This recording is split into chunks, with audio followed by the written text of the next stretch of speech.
God, and to our pastor who's not able to be with us here this morning. And today we're honoring Dr. Martin Luther King Jr. and his service to our nation. And I just want to start with a little preamble first. Because so many of our youth have become complacent and indifferent, and they don't understand the struggle, and they don't understand that they're still in the struggle, and that the battle's not over, it's not won. And how do I know it's not won? Well, if you come to Forest Grove to see me, and you're black and you're driving, you're most likely to get stopped.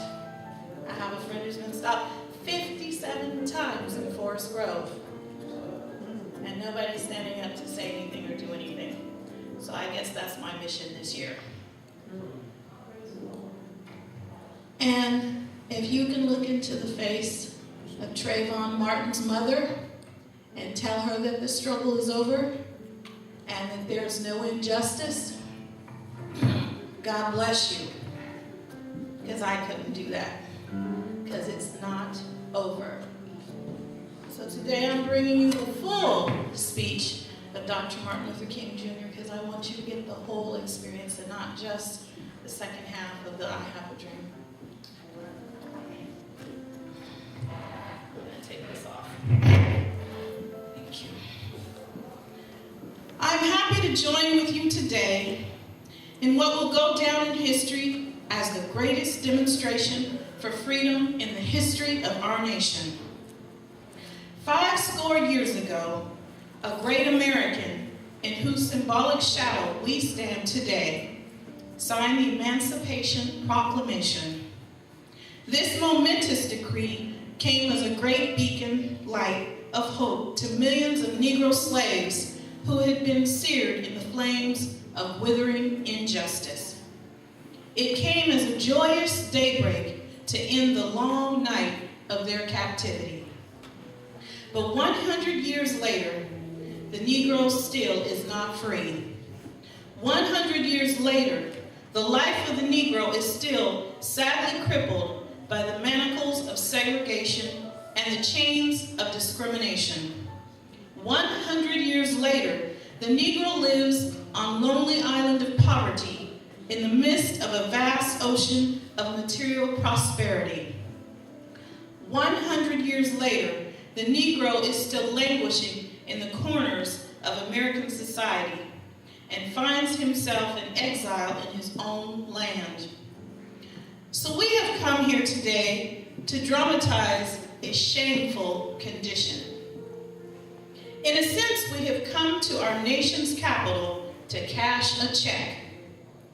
When the architects of our republic wrote the magnificent words of the Constitution and the Declaration of Independence, they were signing a promissory note to which every American was to fall heir.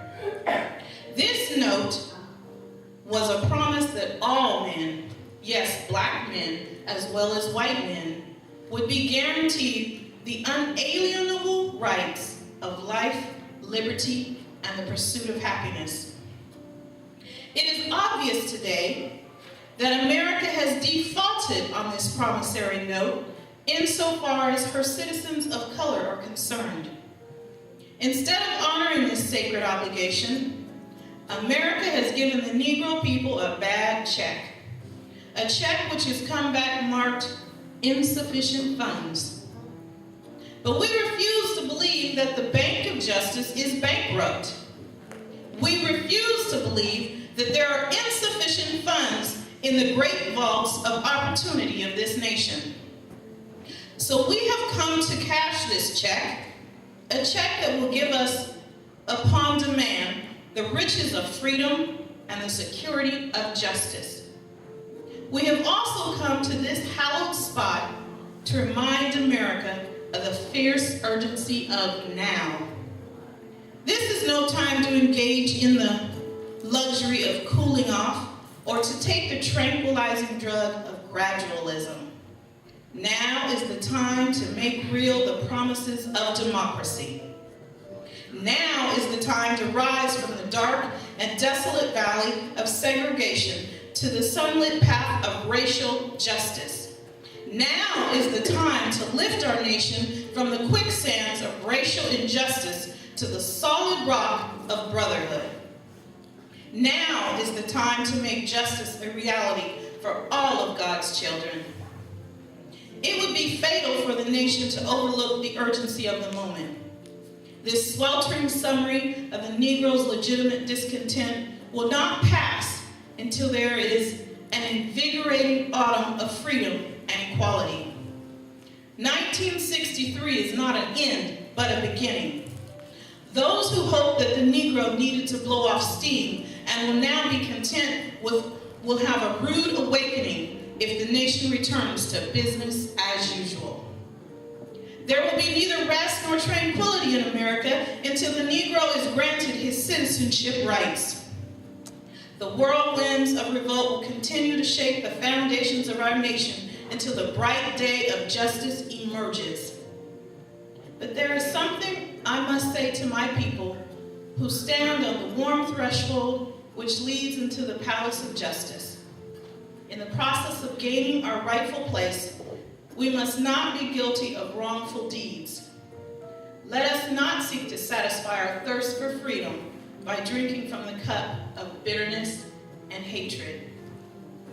We must forever conduct our struggle on the high plane of dignity and discipline. We must not allow our creative protests to degenerate into physical violence. Again and again, we must rise to the majestic heights of meeting physical force with soul force.